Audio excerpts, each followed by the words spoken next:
Training camp, day one. Wasn't there, but because of the internet, feels like I was. We got Diontae Johnson news, George Pickens, a superstar, and Calvin Austin is fast. Let's start this edition with the quarterbacks.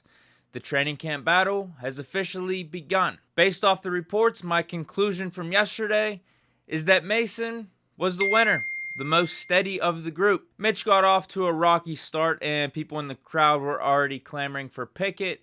Whereas with Pickett, it seemed like he had a fine day, was able to escape the pocket, showed off his mobility, but also ended the day with a pick. Now Mitch apparently had the most explosive play of the group with a 45-yard bomb to Pickens.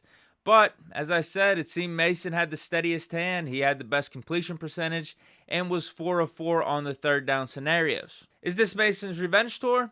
I'm going to pull Lee Corso and say, not so fast. Let's take the Tomlin approach and not micromanage this quarterback competition, and declare a starter on a day-by-day basis depending on how any of the group do in training camp.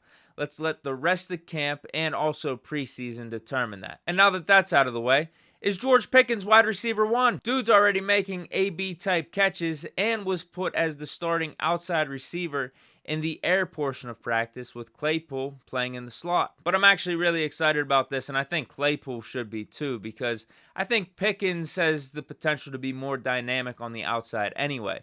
But when you put Claypool in the slot, it's a mismatch everywhere, because if you got a linebacker or safety on him, he's just going to cook him with the routes. But then if you got like just a corner, you got the size advantage in Claypool's favor as well. And then you got rookie Calvin Austin III, who's like, what, the 4th or 5th best receiver on the team right now, or at least 4th or 5th on the depth chart, taking a 60-yard screen to the house.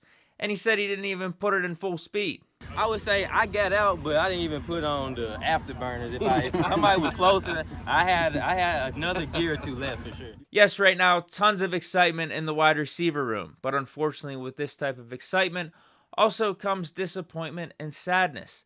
The type of balance that Thanos was trying to tell us about in Avengers. Steelers Pro Bowl receiver Diontae Johnson showed up to camp, which is good, and wasn't necessarily a given coming into this because Diontae is looking for a new contract. So he showed up, but unfortunately didn't really partake in any of the real drills, a la TJ Watt last year. The weird part about this is, though, Diontae said he wanted to be out there. It wasn't his decision to not be a full participant. But then on the other hand, you have Tomlin saying it wasn't his decision for Diontae not to be out there to be a full participant.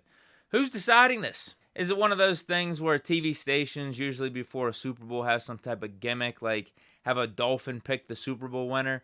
Do the Steelers have a dolphin behind the scenes at the Steelers facility, picking whether or not Diontae is going to play on a daily basis? So that way the onus is off of Tomlin and Diontae? I might be onto something. Actually, that wouldn't be a bad idea. If you're going to do a hold-in, let a dolphin decide whether or not you're going to practice on that given day. But before we wrap this up, I'll go over a few more things. It looked like Devin Bush impressed in camp on day one. Also, the rookies showed out. We already talked about the receivers, but also Mark Robinson and DeMarvin Leal seemed to make a statement as well. And then we had a couple injuries. Miles Killebrew with a pec injury, and also TD Moultrie with a leg injury, and also was dealing with some cramps apparently too. Had to be carted off. But that's it for Big Deke News Training Camp Edition, Day 1. Let me know what you guys think down below in the comments. Hope you enjoyed. Stay chillin'. Peace.